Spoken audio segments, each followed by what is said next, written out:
All right, getting ready to hit a big back workout, and we just released our new non-stim pump formula. For those of you who maybe are a little sensitive to stimulants, or you work out in the evening and you don't want to be up all night. So this is our Cherry Lime Vasoblast. Amazing flavor. Obviously the ingredients are loaded as well. That's how we roll at Granite. So we're going to crank it up today and hit our back. All right, hi everybody, John Meadows here, and today we are continuing my favorite 7 series, and we're focusing on back. So today we're going to go through my favorite 7 back exercises. It's really hard to narrow down to 7 because there's probably 15 or 20 I really like. So if what you like isn't on this list, I probably like it too, but I wanted to narrow down to 7. So my 7 favorite back exercises. Okay, so I never had an easy time developing my back. It was always very challenging. My back was way behind the rest of my body. So I had to get a little creative with my exercises. Now, I'm showing you the exercise I really do. I'm not making these up just because they look different or whatever. This is what I really did to really help build my back.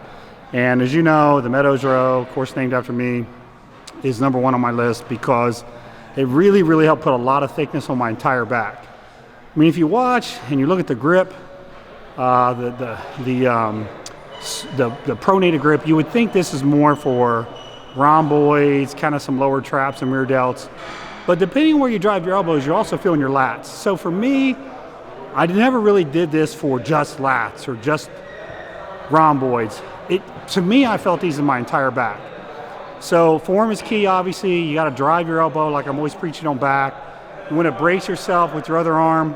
Some people like to set a bench up and put their opposite hand on a bench for bracing, but I don't like that because I feel the exercise in my waist too much when I do that. I don't know why, I just do, and I'm not trying to train my waist. So we're doing them here on a landmine, but there are other options too. So you might want to do these on a T-bar, for example, and I got a T-bar right here. This is another option, doing them like this on a T-bar. You may have a supported chest row. The very first time I ever did these was actually on a supported chest row. So you could also stick a bar kind of in a corner in your gym. Some people do it that way. So exercise #1 is the good old basic Meadows Row to thicken your entire back. Okay, so I mentioned that the Meadows Row really helped my back thickness. Another exercise that really helped was this one-arm barbell row. And I remember I did these for the first time in 2002, actually, as I was training for nationals in Dallas, Texas. I started doing these. These also felt great. Now this is more lat specific. So not so much rhomboids and lower traps, although I think you do get a little bit of rhomboid. These I really feel a lot in my lower lats, and even all the way down to my lower lat. Fantastic row. Again, brace with your opposite arm. Don't make it a balancing exercise. Again, some people use a bench. I don't like that. I feel too much in my waist. And on these, I would use straps. I should have mentioned that on the Meadows Row too. You're gripping the thick end of the bar, so make sure you use straps. But this one-arm barbell row, it's very taxing. I'm still out of breath. I just did my last set. Great exercise though. Give these a shot and I think you're gonna like them. All right, exercise #3 is a dumbbell pullover. Now, if equipment wasn't an issue, if you could have any kind of equipment you wanted, I would go with a Nautilus pullover machine. In fact, the Nautilus pullover machine might be my #1 exercise for back. It probably would be. There's nothing like an awesome Nautilus pullover machine. But I realize most of you don't have one. So I'm going to say a dumbbell pullover. These have always been a part of my back routines. I lay on a bench instead of across it. You could do it either way. I just feel like the range of motion is a little bit easier if I'm laying on the bench. And you know, good for upper lats, serratus, teres, all those little muscles. Just a great exercise to stretch everything out as well. It should be a part of your back program, absolutely, for everybody. So that's exercise #3. So in addition to just showing you 7 exercises, one fun thing you might want to try, and this would absolutely work, is make this a workout. So do once you get warmed up, do one kind of hard set on each exercise, something where maybe you don't go quite to failure. And then on the next set, make it a really hard working set and go all the way to failure. So essentially you would do a 14 set back workout. 7 of the sets would be pretty hard, and then the other 7 would be to failure. And that actually would be a brutal back workout. And that's kind of what we're doing today. Some of the exercises I won't go to failure, but you can absolutely turn this into a wicked back workout if you want.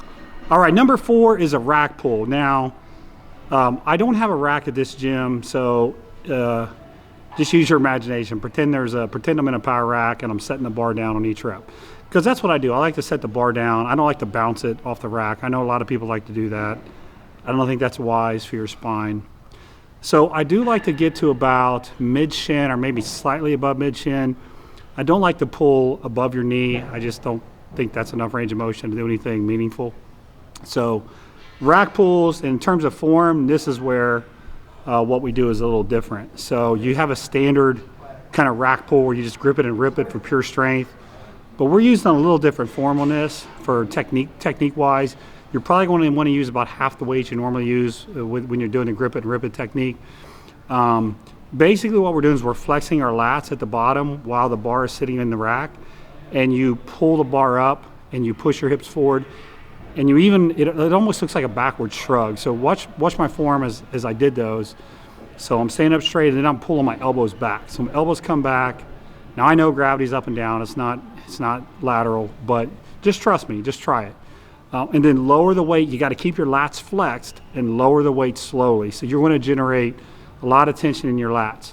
It's not a range of motion exercise. It's almost like an iso hold, although you do get a little bit of shoulder extension for your lats, or arm extension, I should say, whatever. But these feel really good, particularly when you use this form. So this is another exercise I really, really like, rack pulls. All right, number 5 is probably what I would call the most underrated back exercise, and it's banded pull-ups. I absolutely love these.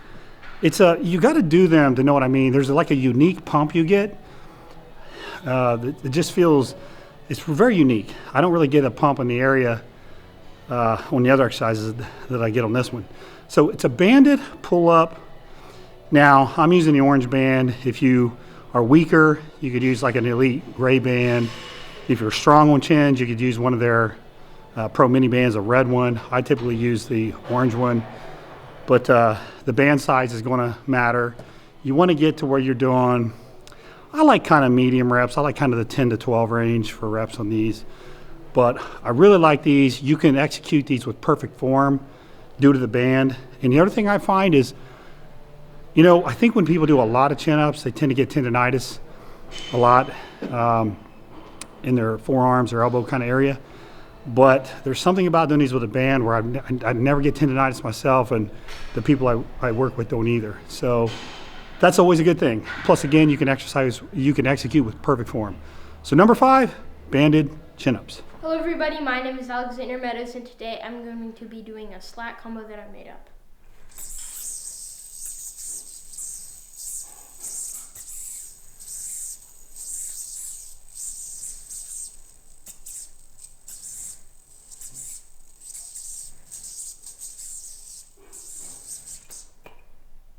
And for more videos, go to my Instagram at MeadowsGang48. All right, the next exercise is a single arm supinated pull down. Now, form is critical in this. I see a lot of people kind of sitting up straight and they just kind of pull the weight down. It's a bicep exercise. So you want to lean back a little bit. If you watch how I'm doing these, I'm leaning back a little bit and really focus on driving your elbow down. Don't focus on pulling with your bicep. Focus on driving your elbow down. And then you'll see at the bottom, I even get a little, it's lateral spinal flexion. So I'm even tilting to the side that I'm pulling with a slight little bit, and I'm really flexing my lower lats. And in terms of the grip, I like that handle where I can move my wrist freely. So I drive down into supination, but you know, do whatever's comfortable for you. I would encourage you to play around with the grip, and whether you're fully supinating, semi-supinating, just play around with it. And the other thing I would say is I'm pretty fortunate to have this type of pull down. If you notice, there's 2 different pulleys and they're lined up directly. So I'm pulling straight down. If you have only one pulley in the middle, it makes it a little bit more awkward to pull down to one side. So that is something to notice, and it does help having the dual pulley where each side you can pull straight down. It's in the middle, it's a little more awkward. So anyways, that's exercise number 6. Okay, exercise number 7, another tough one. Whew, I just wrapped up my second set of nose. A barbell hyperextension, use a wide grip. That's to let you get more range of motion. And this is going to sound just the opposite, but try to use bigger plates so you don't go down as low. So I'm not trying to load the spine when I'm really stretched out at the bottom. I'm trying to make it more of a contraction exercise, if that makes sense. So get your hands out wide so you can pull up a little higher, but use bigger plates so you don't go down as low. That's one way to do it. If you want to do them really light, then by all means, go down lower. But I like to load these up with a little bit of weight. They're also really good for your glutes and hams. But barbell hyperextensions, you got to train those spinal erectors, and those are an absolutely brutal way to do it.